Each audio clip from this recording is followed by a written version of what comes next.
بسم الله الرحمن الرحیم. السلام علیکم و رحمت الله و برکاته. برادران و خواهران ایمانی و اسلامی من، امروز در ثبت مذکور من قصه مرگ حضرت یوسف علیه السلام را به شما نقل خواهم کرد.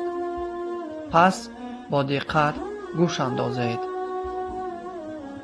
حضرت یعقوب علیه السلام برادر داشت که او را 40 سال ندیده بود. پس نیت کرد تا او را زیارت کند. چون یعقوب برادرش را زیارت کرد، خداوند به عزرائیل فرمان داد تا جان هر دو را بگیرد و به حق تسلیم کند. ملک الموت جان هر دو را قبض کرد و به حضرت خداوند سپرد. حضرت یوسف علیه السلام چون این خبر را بشنید، تاج را از سر گرفته به زمین پرتافت و پیراهن در تن خود پاره کرد و سر و پای برهنه با همه لشکر می دوید و می گریست تا به بالین پدر و عمکش رسید. وقتا که هر دویش را بدید، با درد و حسرت ناله کرد. بعد سرش را برداشت و درهای آسمان را گشوده دید. حضرت یوسف عالم هوا را با نور آراسته دید و دید که همه ارواح، انبیا و فرشتگان به پیشواز آنها برآمده بودند. فرشتگان نثار رحمت بر دست گرفته یعقوب و برادرش را از دنیا برآوردند و آنها را بشستند. سپس هر دویشان را به یک گور در بیت المقدس دفن کردند. چون یوسف دست از خاک ایشان بیفشاند، باز به مصر برگشت. حضرت یوسف به خود نگاه کرد و در خود 4 غم را می دید. یکم، غم و اندوه یتیمی. دوم، درد و غم و اندوه غریبی. سوم، اندوه فراق پدر. و چهارم، غم هجران عمکش. طاقت تحمل آن اندوهان را نداشت. چون شب شد، یوسف به کنار رود نیل رفت و با اخلاص به خداوند سجده کرد و تا صبح نماز خواند. در آخر گفت: بار خدایا، از ظلم برادرانم رهایم کردی، از دام و مکر زنان رهایم کردی، از زندان بیرونم آوردی و صاحب ملکم گردانیدی. لباس رسالت و نبوت بر من دوختی و علم و حکمت برایم آموختی. این مملکت و دنیا را ابدیت نخواهد بود. یک دعای مرا قبول کن.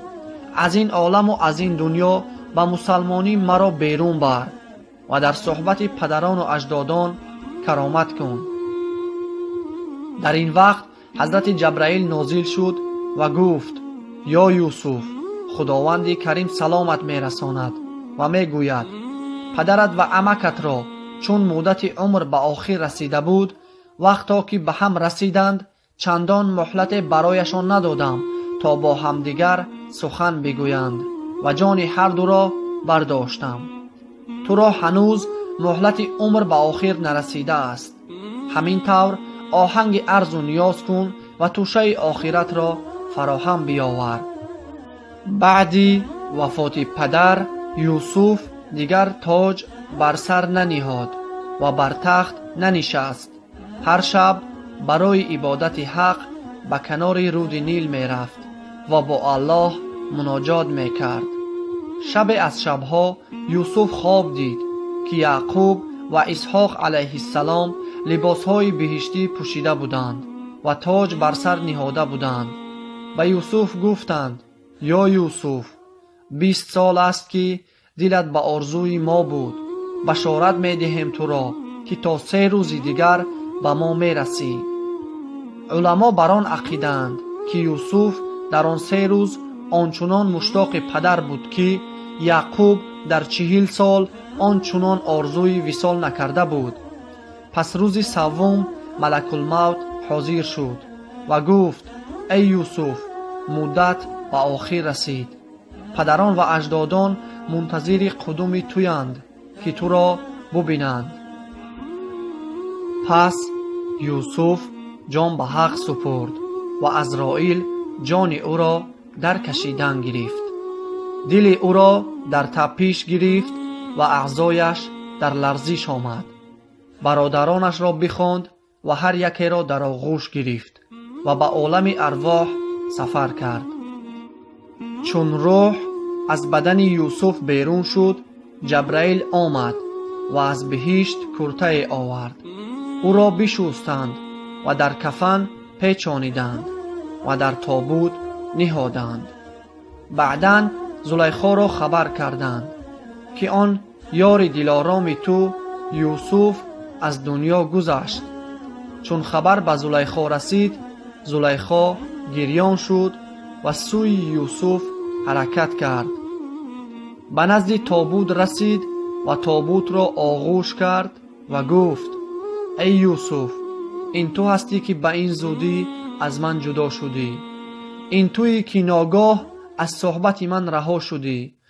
و بر تابوت یوسف میزد که ناگاه از هوش رفت. زلیخا 3 شبانه روز به هوش افتاده بود. وقتا که به هوش آمد، باز گریه کرد و گفت: دانید که یوسف در آخر رحلت جان چی گفت؟ یوسف چنین گفت: بار خدایا، اگر مرا در نزد تو قدر هست، این جان مرا از من در حال بستان که مسلمان باشم و به صحبت صالحان برسم. بعد زلیخا نیز همین را درخواست کرد و گفت: بار خدایا، اکنون که چنین افتاد، جان من از من بستان و به صحبت صالحان و یوسفم در رسان. خداوند متعال دعای او را قبول کرد، جان او را گرفت و به یوسف پیوست گردانید تا همچنان که در دنیا جفت همدیگر بودند، در آخرت هم جفت یکدیگر باشند. جنازه یوسف پیامبر و زلیخا را خواندند. آواز مردم مصر بلند شد. مردم زیاد می گریستند و در جایگاه دفن خلاف برداشتند. گروه چنین می گفت که هر دویشان را در دروازه کنعان دفن کنیم و بعضی ها جای دیگر می گفتند. پس خداوند متعال رود نیل را خشک گردانید. الله بزرگان مصر را در دلهایشان الهام بخشید تا در میان رود نیل یوسف پیامبر و همسرش زلیخا را دفن کردند تا اینکه آب از بالای او بگذرد و برکات آن به کل دنیا و اطراف مصر برسد.